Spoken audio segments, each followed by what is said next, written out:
Hello, and welcome to the Outdoor Store podcast, where we talk about the art and science of e commerce for outdoor gear and apparel brands. I'm Zaid Hisham. Today, I speak with design consultant James Stone about balancing user experience, branding, and conversion driven design. Hey, James, how you doing? Good, Zaid. How are you? I'm doing all right. So, just to preface, I know James through Philip Morgan's mastermind program, where we try to work and help each other become better consultants. And I brought him on because he knows a lot about balancing user experience and visual design and conversion design. But before we get into that, James, why don't you tell us about yourself? Like, what do you do? Yeah, thanks, Zaid. So, what do I do? So, I'm basically doing two things right now. I'm focused in two areas, and I've got a big push. So, I've got a micro agency, and it's called Small Funnel, and it's focused on building high converting websites that are fully branded for consultants, coaches, and speakers. Mhm. And the other thing that I'm focused on is in design systems engineering. And I've been working for years with designers as well as with engineers as a consultant, helping companies to understand what that is going to look like and to create front end code that's going to be performant for web apps or for sites like e-commerce sites. Oh, okay, cool. Hey, you said a word that a lot of people may not know about. You said performant. What does that mean? Yeah, What does that? performant. I think it's actually not really a word, but I'll use it because it's used all over the internets. But performant, what it means is that it is built in a way that is high performance. And what high performance typically means on the web, but this is an exclusive, is that it loads very quickly. So the resources are as small as possible, as lean as possible. And so, especially when you're on a mobile device and on a slow network, like on 3G or slower, that it loads very, very quickly. But it could mean other things as well, things that are affecting the performance of the display. And so it could be expanded that way. So the idea of a performant site or performant web app is one that is very lean and executes very quickly. So for the user, it means that it loads faster. And when they do something, it's very responsive. So you click on it, it just does it, not Mhm. this like spinning wheel waiting forever for it to load kind of thing. Oh, okay. And how does that factor into conversion, right? If I'm an outdoor brand, most of the people who are listening to this podcast, they have outdoor brands. They're selling backpacks and clothing and ski and snowboard gear, right?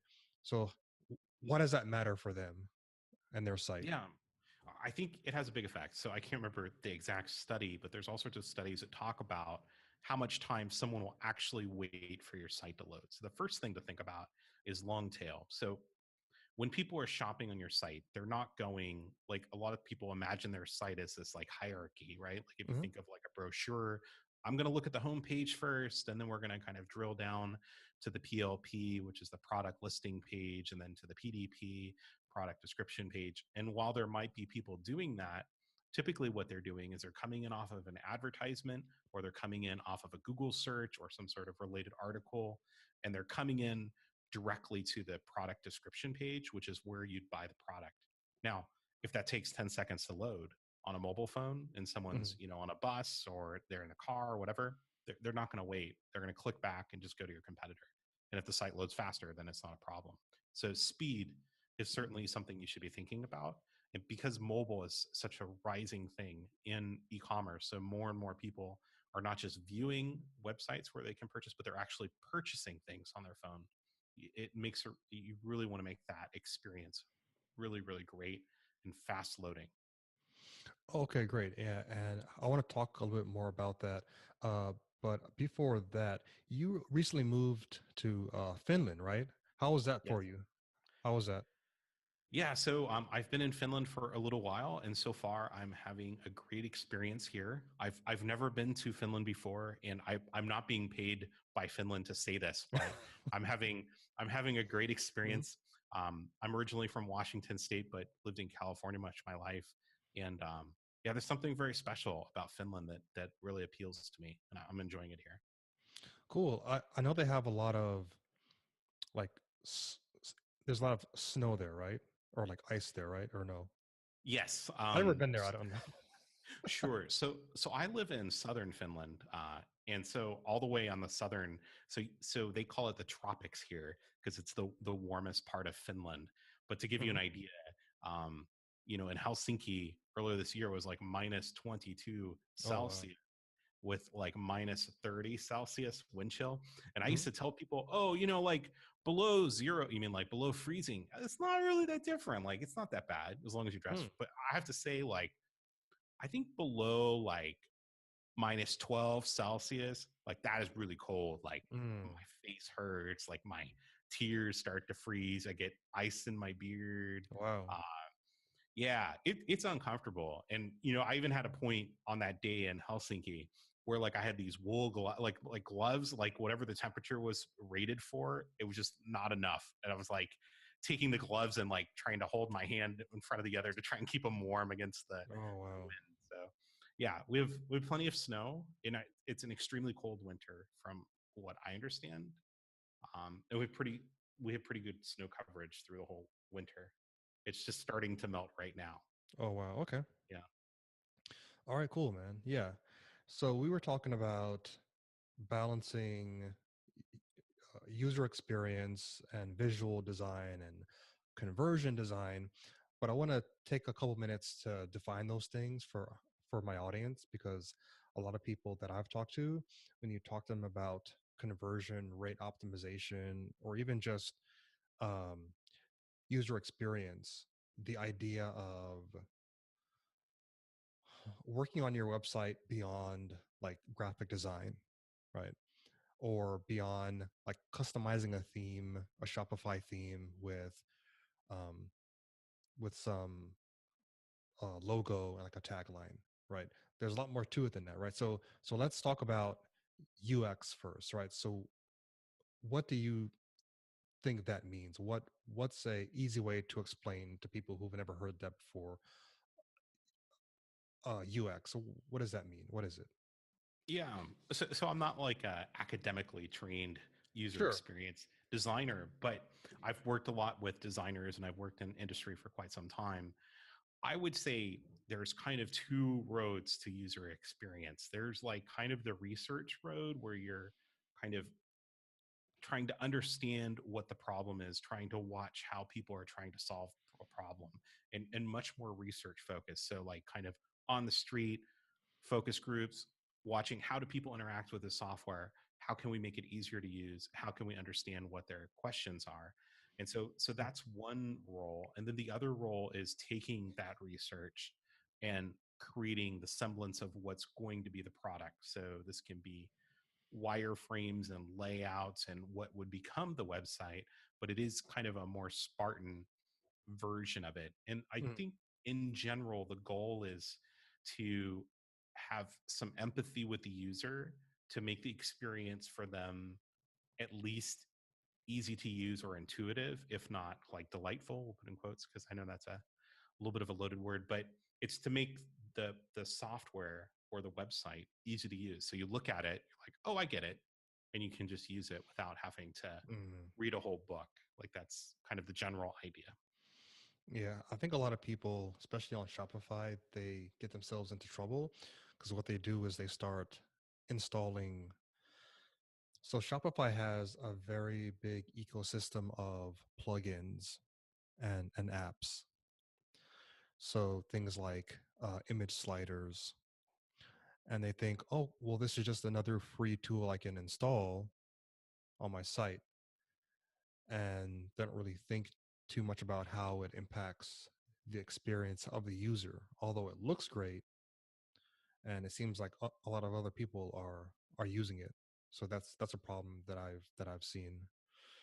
What about visual design? I know a lot of people think visual design means like graphic design for the web, basically, right? And then people also seem to think that visual design equals like your brand. Like every aspect of their brand is something visual. Like, okay, I need a logo, I need a color palette, but there's a lot more to a visual design, though, right?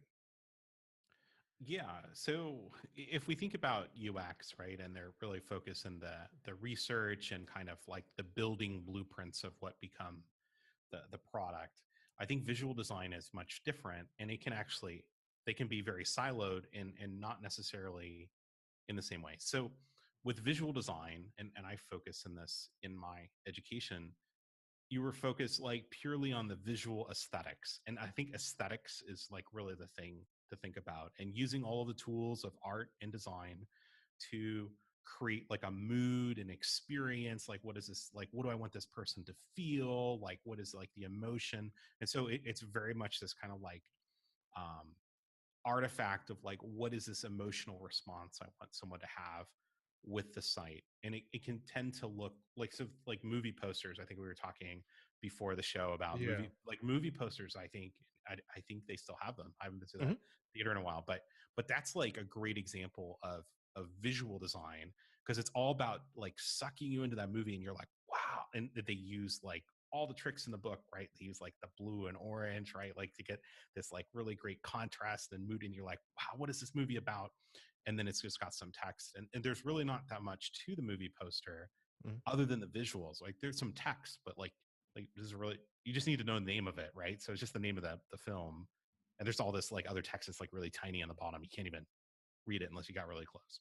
So that's what I think of visual design, really creating that mood, really creating that idea, the feeling behind it in a very visual experience. So just like if you might watch a film or see a piece of art, it's just kind of like in your face, and that's the experience.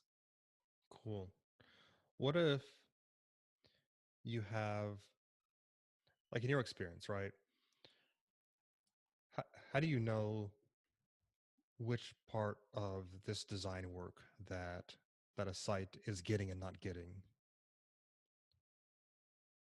Yeah, you mean between like the user experience part or between Yeah. the visual design part? Yeah. So for example, like if I only have, so for example, I've talked to brands where the only design they have in house is a graphic designer, and he or she is editing a Squarespace page or a Shopify theme, and that's all they have, right? So what are like some telltale signs that they may be missing those other parts of design? Yeah, so I would say if it was created by a visual designer or a Mhm. graphic designer, it's kind of like if you go to a doctor, right, with like they're going to give you medicine, like this is what I've been told. They're not going to be like, oh, you don't need anything. You should just like think better thoughts or something. So if you go to a graphic designer or visual designer, they're going to design it kind of through that lens. So Mhm. I would say the things that would kind of be maybe a drawback to using only that approach is that they may have thought a lot about the aesthetic and created this great mood, Mhm. but it may not be that easy to use. So they may have used very experimental because they thought it would be interesting, right? Or kind of create some contrast. They may have used very like atypical modes of navigation. If it was an e-commerce site, they may have the products presented in a way that's maybe not obvious that they're products, or not obvious what you click on. And Mhm. so when I say obvious and we're talking about user experience, it's about it being intuitive. And so what you're asking someone to do is kind of have this high cognitive load and be like, what am I supposed to do with this site? Or like, where am I supposed to go? Like, what am I supposed to click on? Or like, I don't know how to find the product, or this kind of thing. And so I think that's where adding too much visual flourish or too much visual design can kind of become distracting. And so, I think even like in architecture, right, there's certain things like Art Nouveau that are very kind of like superfluous and Mhm. beautiful to experience, but it's like they didn't go quite over the top with it. Like, even though it's a little bit over the top compared to more minimal architecture, like it's like, in the handrails of the stairs, right? It's in these visual flourishes on the edges. It's not like the entirety of everything. Like, if you do that, you've got a casino in Las Vegas, right? Or Mhm. whatever, where Mhm. like the floor, like the carpet is overwhelming, the ceiling is like crazy, like painted like like everything is like over the top. So maybe that's a good Yeah. analogy. Like stepping into a casino in Vegas, like that is like all about the visual design. Well, Yeah. in a sense, like maybe before you get to the place with the slot machines, but when you first come in, that experience that you have. Yeah, the I wonder if you could liken the slot machines to UX and conversion because that's totally designed, right? Hmm. Yeah. Yeah, or even the space and how you're moving through that too. Yeah, yeah. Yeah. What about conversion? I mean, first of all, like, what is conversion? Yeah, I can't remember where I came through this, but I know. So I went to school. I went to art school, right? And then I got really interested in mobile design and mobile web development. And then this led me into an interest in conversion. And I can't remember where the term comes from, conversion driven design. But I really love this idea that it was like another design methodology that I could have in my arsenal. But the Yeah, idea yeah, is that you're using the tools of design. So even so what you've learned in art school, right? Like contrast and like hierarchy and all these things, you're using those same tools, but to drive conversion. And by conversion, what it means, because it sounds really bad, like, oh, how can I get more money out of these people? Which is kind of what you're saying. But the idea is that you should have something that's obvious that you want people to do. Like you shouldn't make them guess, right? They shouldn't, like in user experience, perhaps if you only use that, you may not have this real strong emphasis. But as a business, like if you come from a business aspect, there should be like one thing you want someone to do from a particular page. You should make it very obvious, like how to do that.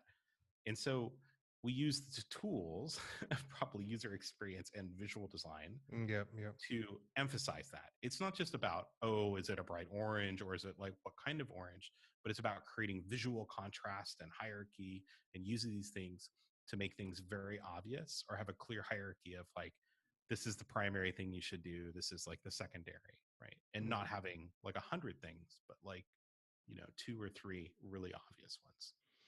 Right, right.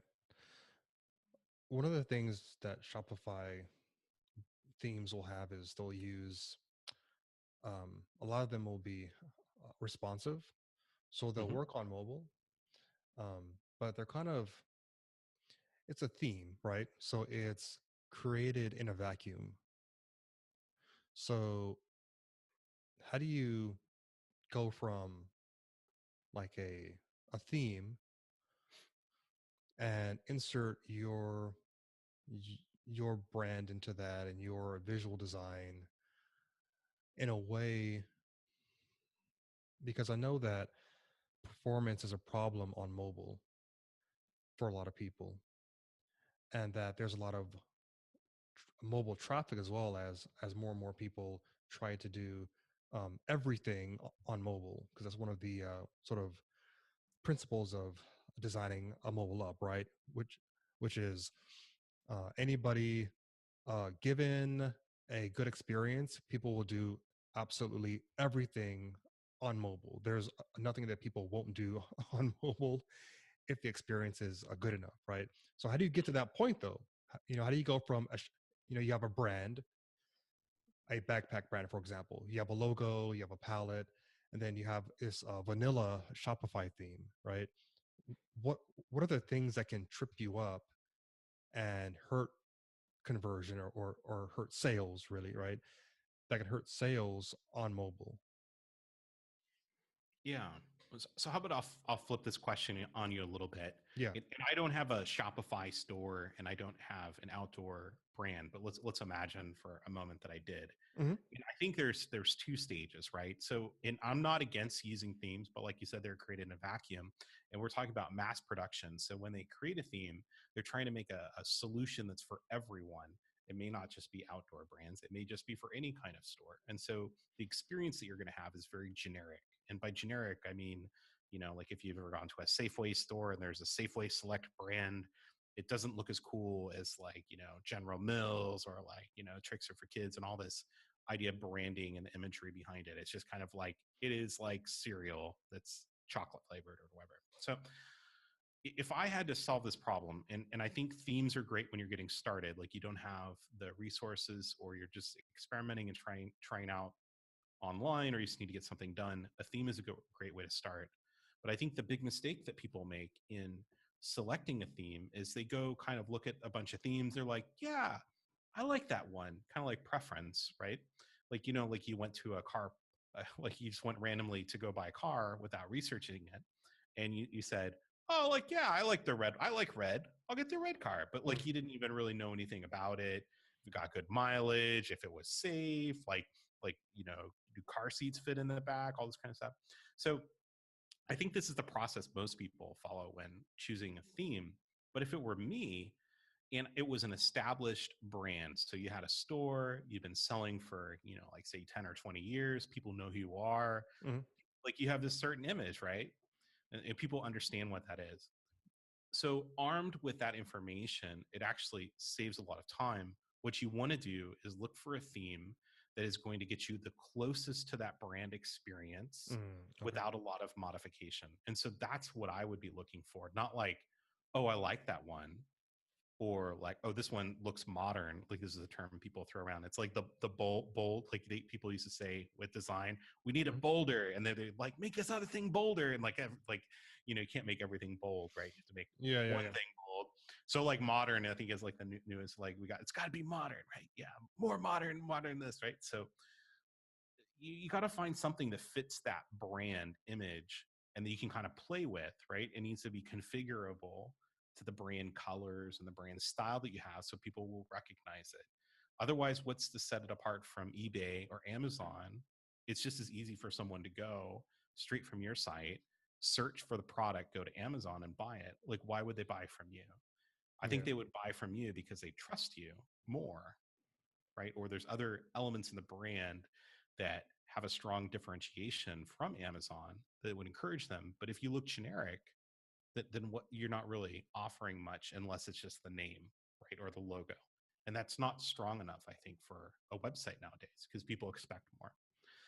And the Mm. other thing I would say with mobile, if mobile was critical, like you're like, we know for sure it's going to be like 70% of the people on mobile, then you should be looking at these themes from like a mobile browser, like on your phone, Mm. and trying to figure out how good is that experience.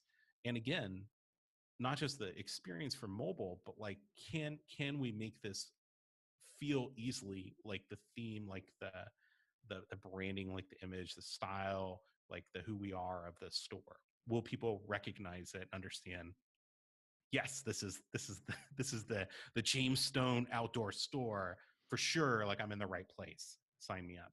So that's how I would approach it. And I think if you want, we could talk about the other ideas you had, which were, what are the things that are going to affect conversion? But I Yeah. think those Yeah. are maybe two major ones, right? One, not looking anything like the store.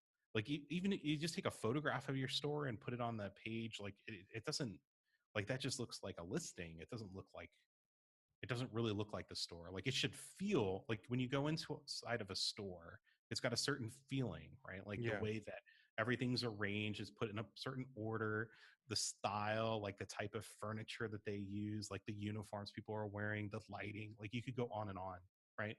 And so you want people to have that experience when they go to a website. It should be like when they step into the store and they could at least recognize it. It doesn't have to be exactly the same, but it should have the same feeling. So they like, we're there. And if you don't do that, then you probably have lost them, right? They're like, Mm. oh, what is this? It's fake, or, you know, this is not, they're not serious. Like, they're not really selling online, or, Mm. that kind Mm. of What? mobile is, sorry, go ahead. Yeah, I was gonna ask you what kind of problems, because I know you worked with a couple e-commerce clients, right? Sure. What are some common problems that you see when you work with them, when you like evaluate their stores? Are there anything? Are there any common recurring problems that pop up? Yeah, I think, the biggest thing that happens. So often I'll end up working on an e-commerce store that's been around for a while, and it's been some time since they redesigned, right, or Hmm. kind of put a new coat of paint on the website. And so there can be a lot of things that happen with that because there's trends within websites that change, right, like every couple of years. So I think like the shelf life on a website in general is probably anywhere from 1 to 3 years, right? Depending on how it's been designed and how trendy it might be or how timeless it might be. But the other thing that happens is that things kind of get messy over time. And by messy, Like I think of like people's homes or whatever. Like you start collecting, like when you first move into an apartment, right? I had this experience recently in Finland. It was like amazing. It was like all this beautiful space, like everything was really clean. I'm like Yeah. this place is huge. And you know, I didn't bring a lot with me from the United States, but if I had brought everything that I own, it would quickly have changed, like to being looking Right. like Right. it had way too much stuff. And so I think most e-commerce sites look like this, like bursting at the seams, way too much stuff, like they're trying to cram in everything they can. And they're unwilling to kind of throw things away or be reductive to create focus or organization. So that's one thing, and it can manifest in the number of things that you have, right? So Mhm. some have like join our list, like like everywhere, right? Pop-ups and then extra things, and it's like everywhere. And you know, like if your list is really compelling, probably you only need to mention it like once, maybe twice. And the other thing that happens is they'll start to take an idea of the brand, like they'll say, okay, you know, our brand is blue. We are the blue, you know, blue people. We're doing blue. We've got blue in our logo. People know us for the blue. And so what happens is maybe in their original design, there were some elements that were also branded blue or Mhm. maybe another color. But then they start making everything blue and they start using entire backgrounds of blue. And so what happens is that the blue loses its power in terms of driving focus. And when I say focus, I mean visually controlling the eye. And Mhm. so it's a technique in art and design where if you have, like, for example, like a completely white piece of paper and you create a black dot there, your eye will go right to that dot, right? Because it creates a strong focus. And then if I create a bunch of other dots that are the same size, well, then it's not clear which one it will go to. Maybe you'll scan across them. But then if I change one of those dots, either the size or the color to like a bright red, or even the position, right? I can Mhm. use all of these different tools to create a lot of emphasis on one particular dot. And so you need to have this kind of sense of control with design. But what ends up happening is you end up with a page full of like these dots everywhere that are the same color. And the person's like, I don't know what to do. It's not clear. Yeah. Mhm. Mhm. Yeah. I think the other thing we wanted to talk about was differentiating your brand when you have a Shopify theme, but doing it in a way where it doesn't, um, where it doesn't really weigh down the site and it doesn't hurt conversion, and you don't do a lot of unnecessary things. For example, we were talking earlier about how people will have like multiple fonts, for example, right? Well, that's not an image, so that shouldn't slow down my site. But what are some problems that comes with trying to, go overboard with branding and using too many fonts, for example, Yeah. or So typefaces? yeah. So I think when we first talked about that word performant with a T, that's one of the things. So loading fonts, also just loading too many weights of the font, right? So Mm-hmm. probably you only want to get down to like two if you can. But some people load like five, six different weights Right. of fonts, and then they load three, four, five different fonts. Probably you shouldn't have any more than two unless someone's making a really informed design decision. And in fact, even to have two, I would think that would have to be a very informed design decision as well.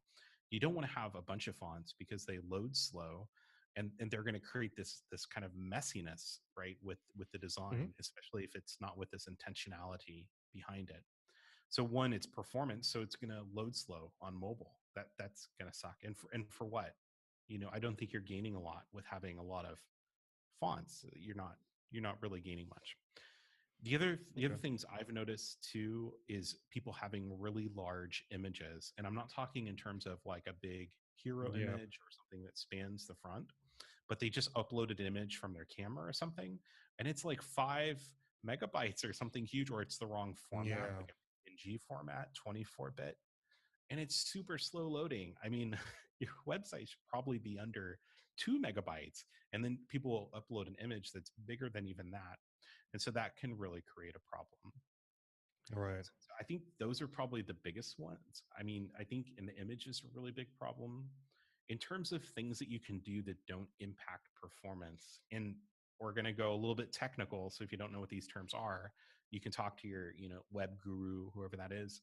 But but using tools like in CSS, we can change color very easily.